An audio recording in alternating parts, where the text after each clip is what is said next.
Hello and welcome, my heroic leaves. When I thought about what kind of video I should make first for this channel, I knew immediately it had to be about Dragon Quest. But what should I talk about? Well, why not the designs of the heroes, since they are the poster child for the series. But before that, I want to talk about how I got into Dragon Quest in the first place. It was the year 2000, I was 12 years old. As I flipped through one of my magazines, I stumbled upon this game they introduced.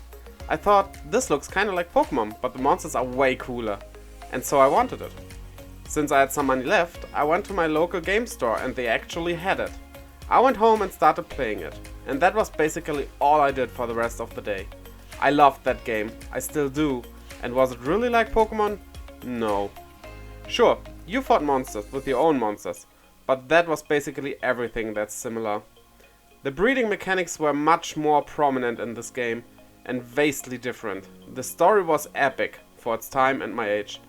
Taming mechanics included feeding the monsters instead of catching them, so that they go with you because they like you, and much more. The game clock stops at 99:59, but I probably played thrice that. However, this is not where it ends. While browsing through some games I was interested in playing, I found this game called Dragon Warrior 6. Sounded familiar. And it has those slimes. It has to be Dragon Quest. Just to let you know, here in Germany, the first game of that series that was released was Dragon Quest Monsters, keeping its original name instead of renaming it to Dragon Warrior. The next game we got was 8. I loved RPGs ever since I got Secret of Mana, and I especially loved turn-based ones. But we got so little of them here, it wasn't easy. But well, I played Dragon Quest 6, yes, on an emulator, I know, I'm evil, and loved it. And it had Terry in it, the main character from Monsters. Cool! After that, I played many others. The Neon Colored 5, the best in the series 7, and so on. Today, I played almost every Dragon Quest game that was released in the West. I fell in love back then, and still am. With that story told, let's talk about the heroes. The original Demon Lord Slayer. Well, not chronologically, but the first we ever got to see. Donned in blue armor that looks really black in the artwork, he ventured out to defeat the Dragon Lord and maybe, yes, maybe since it's kinda optional, rescue a princess. I'm not that big of a fan of helmets, but since he is supposed to be a knight, it fits. The armor looks pretty normal, nothing really special on it, but I like the orange in his design. Too bad the sprite doesn't show it, but well, technical limitations. And he has a cape. Capes are cool. Let's move on. The hero of Dragon Quest 2. He likes one thing, and that is blue. Blue is all he ever wears. He is blue from foot to ears. Well, I like his goggles. Goggles are always cool, but I really don't like his hat. All in all, he looks kinda NPC. Maybe some more colors would make it look better. But as it stands, he just remains okay. For the first time in the series, you were able to play as a female character. However, since there's not much difference between them both, I'll just put them together. I like the color scheme. It has nice colors and is colorful. Their central color is blue, just like with the previous two. The purple cape looks awesome and the yellow really rounds that up. The crown they wear makes them look really heroic, and they are nothing if not that. This is one of my favorite designs of all the heroes. In Dragon Quest 4, we again can choose our gender. But well, I would never choose the female character. I simply do not like her looks. Her outfit looks like she forgot to put something on. And no, while it is unlogical, I don't like character designs that are basically pantless. But hers just looks like something is supposed to go over her legs and she simply forgot. I also don't like her hairstyle. I wanna be a hero, not a Tangela. The male, however, I like it even more than the previous one. Green is my favorite color and green goes well with white. His tunic is just cool and I would totally wear it in my daily life.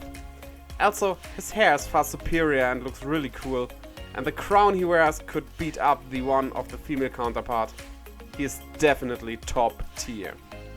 The hero of Dragon Quest V is a special case since he is not the hero, even though he is the hero.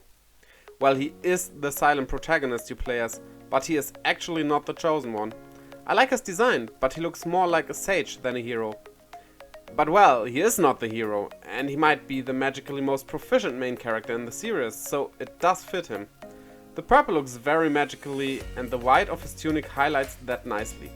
While not that much of a fan of hats and stuff, in his case, it would really look not as good as if he had none. Also, you can see that he was a slave once, with his clothes being a little tattered and all in all just being some pieces of cloth. We are not done yet with Dragon Quest V. He has 2 children, and his son is the actual hero of the game. Let's talk about them too. His daughter is a little cutie with a nice fitting outfit.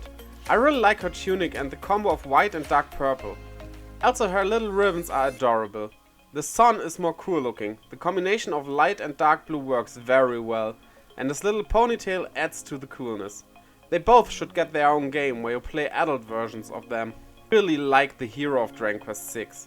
Sure, not much a fan of spiky hair, but it works well for him. I like the bluish green tone of his jacket, especially when looking at his sprite from the DS version, and the orange tunic underneath gives it a nice highlight. I also really like his gloves. Fingerless gloves are always nice, and his earrings also give him a nice touch. His leather boots with the golden tips are good, but I would prefer it without the tips. However, I really like the bandage he wears underneath. With him out of the way, let's go to 7. My little green boy. He is my favorite of the heroes. Yes, I know, I said I don't really like helmets or hats, but for him, it works very well. His implied personality is that he is adventurous and a little bit of a rascal. And for that kind of personality, this outfit fits really good. It also looks simple enough. He is after all just the son of a fisher from some fishing village. Well, the fishing village, I should say, since it is the only one in the world at first. I like the shades of green used in his tunic, gives him a nice leafy look, and well, I like leaves if you couldn't tell by now. Well, let's move on. I'm not that much of a fan of his design. I don't really like yellow, but well, yellow and blue do look good together. I also like bandanas and it does fit him well, but he still looks a little NPC. Which kinda fits him since he was just a random guard in the beginning. I can't really pin it down, but somehow he looks just boring to me. On to the next one. For 9, as well as 10, my concept doesn't really work, since you can make your own character. But let's just use the main artworks for them. Well, those 2 are probably the most boring looking heroes. They just look so generic, not like a DQ hero. Of course, when you design artwork like this, you kinda have to be generic, or at least not too special. So it is hard to make them look unique, since the player himself is designing his version and the artwork kinda needs to fit everyone. But due to that, it kinda fits no one. But well, let's move on. The mains of 10 look better, but still pretty generic. Except, well, they look like dancers. Dancer is a class in the series that also appears in 10, but this isn't that class. This is basically classless. I don't really dislike it, but I wouldn't say it's better than any of the others. Except 9's, which is easily my least favorite. But then again, you can design them differently, so saying they are bad wouldn't really be fair. But this is not all DQ10 has to offer, since you can be reborn into a different race in this game. So let's look at their artworks too. Let's start with the dwarves. Dwarves without a beard? Blasphemous! No, but seriously, they look more like gnomes than dwarves, but that doesn't really matter. I like their design. They wouldn't be the race I choose, but still, it works well for a race that is basically made of inventors. The Mayan steampunk mixture gives them a mysterious look, but also tech-savvy look, underlining what this race is about. Nice! Elves look more like fairies with their insect-like wings. I prefer the female version a little. With the cap she wears and the purple instead of brown dress, she looks a little more like someone that is close to nature. Especially the cap, which reminds you of some insect. The ogre is probably the race I would choose, since I like to play as warrior types. However, I like fast sword fighters. So maybe it wouldn't really be the right choice for me? Well, I'll see if they ever release it in the West. Go on, release it in the West. Now. For ogres, they look really awesome, I think. Powerful, demonic, and of course horned. I also like that they have tails and those tattoo lines. And the white hair works perfectly with the red bodies. Puppets are small, like a certain game's main characters.